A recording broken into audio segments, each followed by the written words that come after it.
So today we're looking at masterpieces of fantasy art.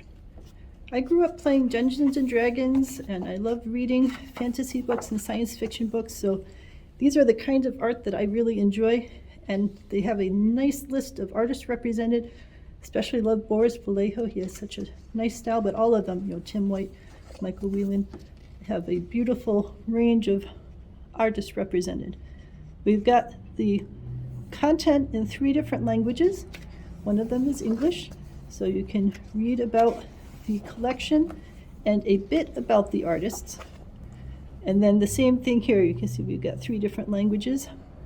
So we've got Frank, and I wish they had a few more pictures and a little less text, but I understand that they want to be able to have the artist talk about the things that they're working on.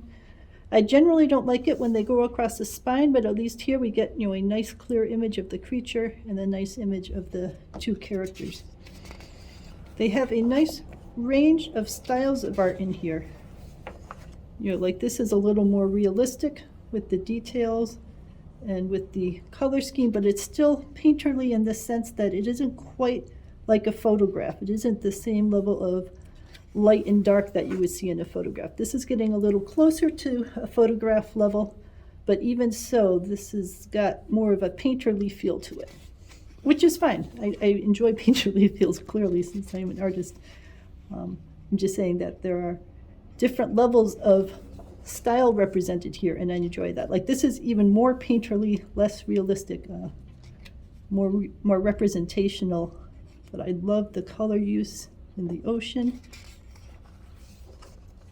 This is fairly monochromatic, which one could say is not quite realistic, but gives a very strong feel to it, which I enjoy. Characters. This is classic. I have this image in a number of books. And I like that they did not split it. I have some versions of this where they split, with the spine, which really causes problems for me. I'd like being able to see the full image, so I appreciate having this in a full image layout. He is just so talented with the shapes of bodies and the emotion being conveyed, his emotion and the use of the eye lines of what the people are looking at, what he's looking at, and all of that kind of stuff. So I'm always happy when they have some Boris works represented, and you can just feel they're not just posing stationary. You can feel the tension and the sense of movement and coiled muscle and that kind of stuff in his images. So he's a very talented artist.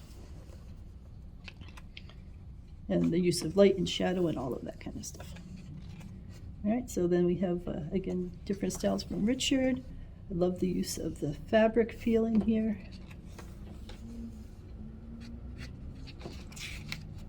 The coil of the snake.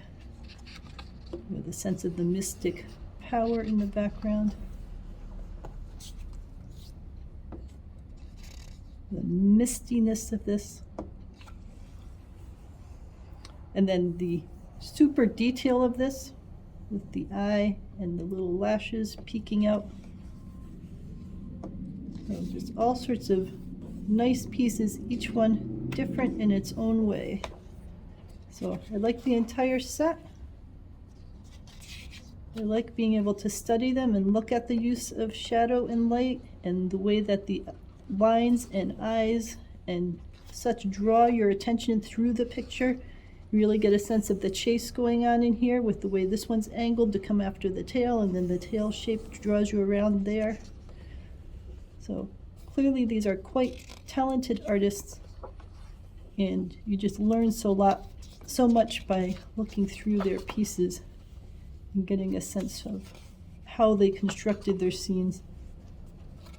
I think the more that you're able to study talented artwork in a format like this, where it's printed on paper, which gives you a different feel than the glow of a backlit image, I think that helps a lot when you're then creating your own artwork.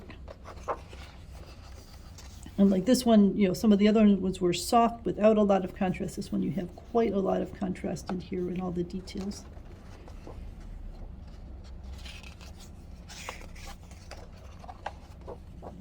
So in general, I'm really happy to have this book.